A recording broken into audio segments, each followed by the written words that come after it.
L-Ajruport Internazzjonali ta' Malta laqa 465,482 passiġġier fl-ewwel xahar tal-2024 biex bekk għall-ewwel darba mill-2020 Jannar ra aktar minn 400,000 passiġġier jgħaddu minnu.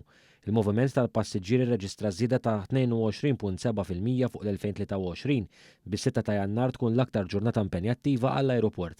Dakinhar ġie fi tmiemu l-istaġun tal-vakanzi tal-miliet bi 23,923 passiġġier jaslu jew jitilqu mill-ajruport fuq 149 titjira.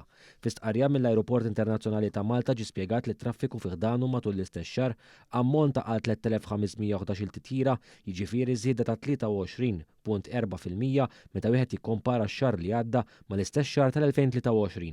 Filwaqt li l-postijiet disponibbli fuq it-titjiriet żdiedu b'27.4% fuq Jannar tal-2023, is-seat load factor irreġistra tnaqqis ta' 2.8% biex l-okkupanza tal-postijiet disponibbli fuq l-ajruplani kienet fil-livell ta' 74%.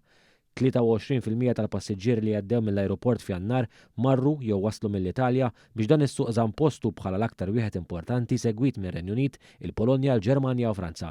Kif kien osservat tul dawn l-aħħar snin is-suq Pollak kompla jikber biex issa qabeż lil dak Spanjol, dak Franċiż u anke Ġermaniż u sab postu bħala t-tielet l-aktar suq importanti għall-Ajruport Internazzjonali ta' Malta.